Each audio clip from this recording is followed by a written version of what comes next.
Hi mga inahan! So, in today's video, namotos kog mga regalo. Well, ganihan, ang atumig syudad, kuig akong anak. Pakauna ko na, naman ko'y extra, so mamalit ko para sa mga kinugos, para sa akong family, mga special someone, para sa akong anak. Kay December man pod ang birthday sa akong anak. So, giapilan ako siya palit sa iyang regalo. Then, sa akong kinugos pod.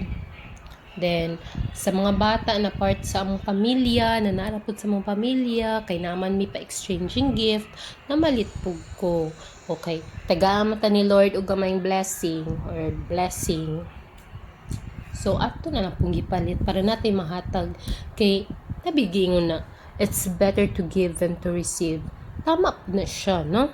So, lang, ginagmayng blessing, imong i-share sa isig katawo. Gaan kisa pamati, guys, na makahatag ka.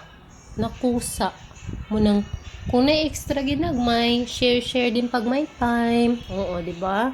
Para more blessings pag yun ang abot sa tong kinabuhi. So, kana ko mga gipang putos, guys, mo na mga pinili sa kong anak, kay ihatag doon niya siyang mga classmates. Sa ilahang Christmas party. So, ako na lang pong giputos og apil. Kaya para igo na lang po niya itunol. No? Kaya ihalagi daw mga best friends. Bata pa imo. So, yes.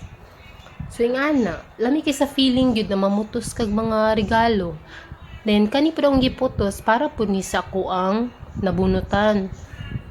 Ako ang pinakauna naman na baby sa moang pamilya. So, siya akong nabunutan mo na akong gipalit. Kabalo mo ko mahilip nga siya dolag basketball. So, peta nang siya bola.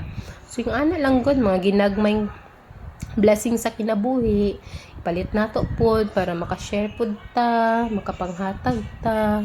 Oo, lami kay sa feeling yun. So, Merry Christmas tanan sa inyo and in advance Happy New Year. Bye-bye!